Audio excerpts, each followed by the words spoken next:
Olá a todos, sou o professor Bruno Luiz e essa é mais uma videoaula da disciplina de História. Videoaula esta destinada aos alunos das turmas de sétimo ano do Colégio Santa Rita.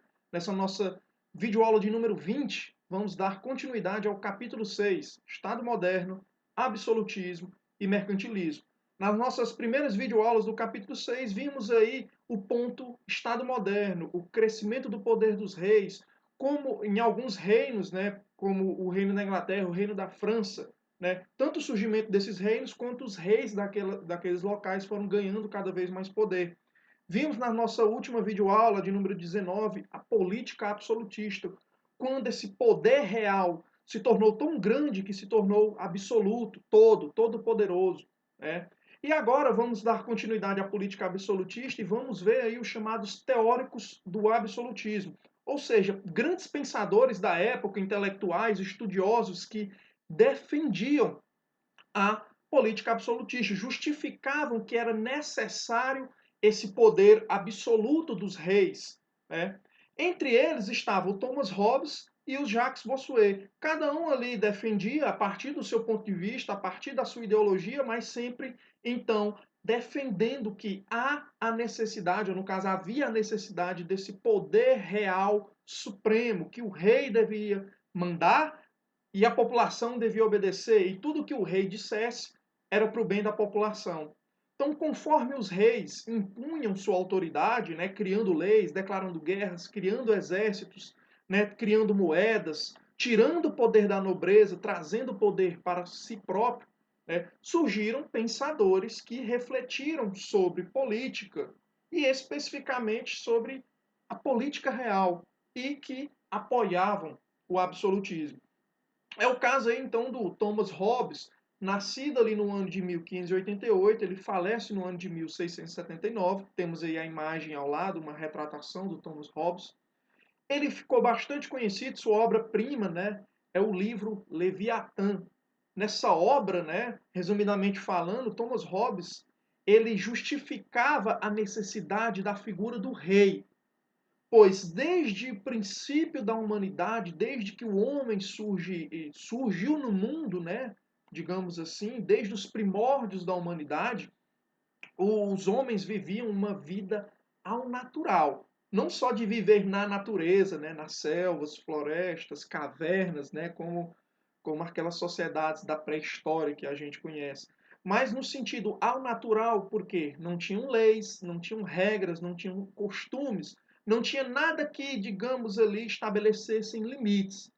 No começo funcionava tudo bem, né? O problema é que quanto mais a humanidade foi crescendo, se desenvolvendo, né, essa falta de leis, de limites, de punição também foi se tornando perigosa e a humanidade foi, digamos ali, entrando num período de autodestruição. Então, voltando aí, né, o autor da obra Leviatã, Thomas Hobbes, dizia que no princípio, então, os homens viviam ao natural, obedecendo apenas os seus próprios interesses, que numa parte era positiva, mas em outra parte era problemática. Quando as pessoas agiam em forma de comunidade, digamos assim, né, tudo bem. O problema é quando um queria e o outro também queria, e não tinha uma lei que estabelecesse ali, né, um intermédio, o que era de um, o que era de outro, o que um podia fazer, o que o outro não podia fazer. Aí surgiam os conflitos, as guerras, né, os assassinatos. E o Thomas Hobbes justificava isso com uma frase, né? O homem é o lobo do homem. Olha só, né? O homem é o seu próprio predador, é o seu próprio inimigo, né? Um cervo, ele é caçado pelo lobo, né? Uma cobra caça um rato, mas a cobra é caçada por uma águia, e por aí vai. Na natureza, a gente sabe que tem um ciclo ali, né, das presas e dos predadores. O ser humano não. Por ser esse animal racional, desenvolvido e tudo mais, social, urbano muitas vezes, né, o ser humano não tem predadores naturais. Então, quem é que prejudica o próprio ser humano? Outro ser humano. Daí a frase, o pensamento do Thomas Hobbes, que é interessante. O homem é o lobo do homem. Portanto, para evitar a destruição da humanidade, que a própria humanidade se autodestruísse, os homens, lá desde muitos séculos, milênios atrás, no início ali, no alvorecer da humanidade, os homens renunciaram a sua liberdade, a sua total liberdade de viver ao natural, de fazer o que quiser, quando quiser, do jeito que quiser, em favor de um senhor, o rei, de um homem, um guerreiro, um intelectual, uma pessoa diferenciada, porque é assim que o rei se autoproclama e é assim que ele é visto pelos seus súditos, uma pessoa superior, um ser humano completo, né, com uma visão diferente dos demais, com um poder físico, intelectual diferente dos demais. Portanto, a própria humanidade, segundo Thomas Hobbes, há muito tempo tirou da sua própria liberdade para estabelecer os limites. Precisamos de um senhor, de um rei, alguém que nos diga faça, não faça, pode, não pode, alguém que nos estabeleça então limites. Né? Era assim que o Thomas Hobbes então justificava o absolutismo. Ele dizia que era algo natural e necessário na humanidade que houvesse um senhor todo-poderoso. No caso, cada reino com o seu senhor, seu rei que mandasse nos seus súditos, né, para o bem de todos. Assim o Thomas Hobbes justificava. Né? Outro pensador, né, do período, que ficou bastante conhecido também por defender então a política absolutista, foi o Jacques Bossuet. Ele é francês, né? Nascido em 1627, ele falece em 1704, e olha aí que interessante, bispo francês, ou seja, o Jacques Bossuet era membro do clero, da igreja, no caso aí do alto clero, né, da classe dirigente da igreja. Portanto, ele já trazia aí, um pouco diferente do Thomas Hobbes, uma visão até mais religiosa, uma justificativa divina. E a sua obra mais conhecida, né, o seu pensamento mais conhecido, está contido na A Política Tirada da Sagrada Escritura. E aí a gente já tem, pelo título do seu livro mais conhecido, né, ali a associação que ele faz, que a política, o governo, a liderança, tirada do ensinamento religioso cristão, no caso, né, da Bíblia. Para o Jacques Bossuet, o rei é o representante de Deus na terra e por isso é infalível. Olha só, o pensamento do Jacques Bossuet, já associado à religião cristã, mas um pensamento que já era muito utilizado na antiguidade, na Mesopotâmia, no Egito antigo, né? O faraó egípcio, ele era divino, né? Os líderes ali dos reinos da Mesopotâmia, das cidades-estados mesopotâmicas eram divinos também. A gente já viu também, por exemplo, aqui na América, né, os astecas, o imperador asteca, o imperador inca, né, ele também era visto como uma pessoa tão diferenciada, tão acima dos demais, que ele era quase divino. No caso ali, parente dos deuses. Né? No caso aqui do Jacques Bossuet, né, e a gente tem o contexto religioso cristão, o rei não era, né, digamos ali, descendente direto de Deus especificamente, mas escolhido por Deus, ou seja, um representante direto e enviado por Deus para governar a humanidade. Portanto, o rei é infalível, não se pode contestar o rei, não se pode desobedecer o rei. Tanto é, né, que nessa época o maior crime que uma pessoa poderia cometer era desobedecer um rei, né, um crime máximo, com a pena de morte, inclusive. Né? Então, a teoria do Jacques Bossuet ficou conhecida, portanto, como teoria do direito divino dos reis, né? Que justificava, então, o poder absoluto dos reis como justificativa religiosa, ou seja, obedeça o seu rei, tudo que ele disser está dito porque ele tem um pensamento diferenciado, porque ele foi escolhido diretamente por Deus.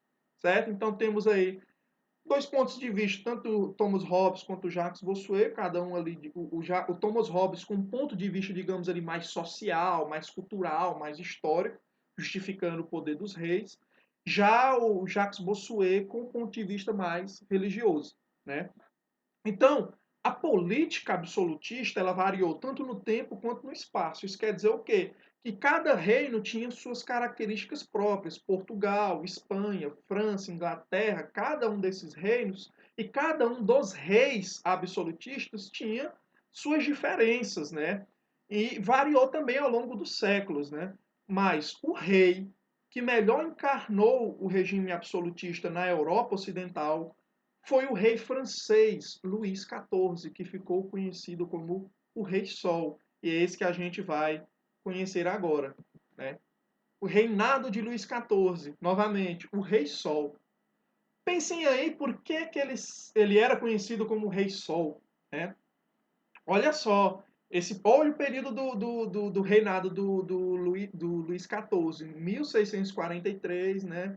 1715, o Luís XIV, né? O Rei Sol, ele reinou por 54 anos. E aí, nesse período, né? É o período ali também, já passado o renascimento cultural, renascimento científico, e vocês lembram do Galileu Galilei. Tanto Galileu Galilei, né, que provou a teoria do heliocentrismo, quanto antes dele o Nicolau Copérnico, que criou a teoria, né, que o Sol é o centro do nosso sistema solar, portanto, a Terra e os demais planetas então conhecidos, né, eles orbitavam o Sol, giravam ao redor do Sol, ou seja, o Sol é o centro. Então, já nesse período aí do Luís XIV, ele era conhecido como o Rei Sol. Por quê? Tudo girava ao redor dele, tudo era ao redor do rei, né? Os nobres, a igreja, os súditos, o reino da França. O que o rei dissesse estava dito, era ordem, era lei. E o rei também tinha uma presença exuberante, onde ele passava, ele era o centro das atenções. Por isso ele era o sol, ele era iluminado, ele era o tudo. Pouca coisa ele não era, né? O Luís XIV, a propaganda dele era boa. Então, no poder, Luís XIV julgava e punia, dava ordens, fiscalizava a execução dessas ordens. Ele não só dizia, faça isso, ele dizia, está feito? Ele fiscalizava. Decidia pessoalmente pelo Estado francês, ou seja, ele nas suas reuniões com seus ministros, com seus secretários, ele não governava só, né? Obviamente, ele não fazia tudo só. Ele tinha um grande conselho, mas a palavra dele era a palavra final, né? Então ele decidia pessoalmente tudo que envolvia a administração do Reino da França, do Estado francês. Tanto é que ele ficou bastante conhecido por essa frase que ele disse: o Estado sou eu.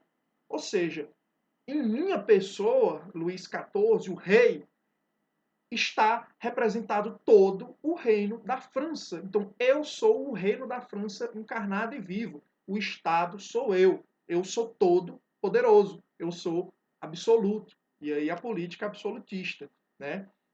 Durante seu longo reinado, Luís XIV usou o exército para impor sua autoridade, aquele pensamento que tinha sido iniciado séculos antes, né, com aquele rei francês Filipe Augusto, que a gente viu, né, um dos primeiros reis da França a impor o seu poder diante da nobreza.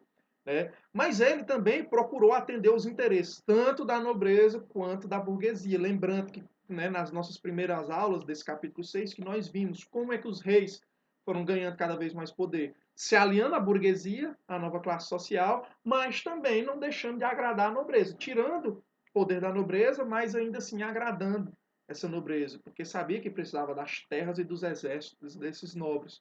E era o que Luís XIV fazia. Temos aí uma das várias representações do rei Luís XIV, e aí ele está trajando uma armadura, né? No caso ali, com o seu elmo, seu capacete ali no canto. Deixa eu só botar aqui o laser, né? Temos aqui o Luís XIV trajando uma belíssima armadura, né? Aqui o seu capacete, o seu cetro. Aqui a imagem ficou pequenininha, mas ao fundo tem uma batalha ocorrendo, né? Então, enquanto a guerra está ocorrendo, o rei está posando para um quadro, né? Mas para passar essa imagem que ele também era um guerreiro, né? Não que ele fosse para o campo de batalha, mas a propaganda que repassava era isso, né? Ele era um rei guerreiro, um rei todo-poderoso, né? Então, o Luís XIV atraiu a nobreza, os nobres franceses, distribuindo pensões, ou seja, os nobres ganhavam dinheiro só para apoiar o rei, distribuindo cargos bem remunerados, né? Ou seja, para trabalhar para o rei, ganhando um bom salário. Na sua corte, no famoso Palácio de Versalhes, o rei abrigava e sustentava milhares de nobres, famílias inteiras, né? O duque e a duquesa, os seus filhos, né? Iam receber um quarto, né, para morar no palácio. E não pensa que é um quartinho de hotel pequeno, não, um quarto gigantesco, né, suntuoso. Nós temos aqui, ó, a vista exterior do lado de fora do Palácio de Versalhes, né? E aqui por dentro um dos vários salões, então, do mesmo palácio, né? O Palácio de Versalhes, hoje um dos principais pontos turísticos da França, né? E também o rei Luís XIV, obviamente, tentou agradar a burguesia, né? Ele entregou a direção da economia a um burguês, de uma família burguesa tradicional francesa, o Jean-Baptiste Colbert. Né? Desculpem o meu francês. O Jean-Baptiste Colbert, ou só Colbert, como ele era conhecido, né? Então ele era um membro de uma importante família burguesa e ele foi um dos principais ministros, né, e conselheiros do rei Luís XIV, ou seja, ministro da economia. Todo o dinheiro do reino passava, então, pelo Colbert. E isso trouxe, então, para a burguesia, né, um grande privilégio em relação ao rei. A burguesia recebia incentivos, isenções de impostos e tudo mais. Nessa obra aqui nós temos ó, o rei Luís XIV, né, com suas roupas suntuosas, sentado, aqui em pé ao lado dele, aqui o Jean-Baptiste Colbert, e aqui ao lado vários súditos, cientistas, intelectuais, aqui, segundo a descrição desse quadro, o Luís XIV está sendo apresentado, né, conhecendo os membros da Academia de Ciências Francesa, ou seja, os principais cientistas da França naquele período. Certo? Então, Luís XIV, né, o rei Luís XIV, ele é a personificação, foi a personificação do absolutismo, da luxuosidade, da grandiosidade, do poder, da figura do rei que era passada para todo mundo. E aí, junto com o absolutismo, a política absolutista, nós temos a chamada economia mercantilista. Lembrando, esse período que nós estamos estudando aí no capítulo 6, além do período ali que coincide ali com o finalzinho do Renascimento artístico-cultural, também coincide com a Reforma Protestante, esse engrandecimento do poder dos reis, esse surgimento de novos reinos, essa política absolutista, também coincide com outro período histórico que a gente vai estudar mais à frente, as grandes navegações. Ou seja, o mundo estava sendo descoberto, né? Portugal, Espanha, depois França, Inglaterra, Holanda, esses principais países e reinos estavam se lançando ao mar, descobrindo terras, territórios, povos, especiarias, ouro, prata, riquezas em geral. Então, a política absolutista ela caminhava ao lado com a chamada economia mercantilista, que trazia riqueza e poder para o Estado, como diz aí o título do tópico.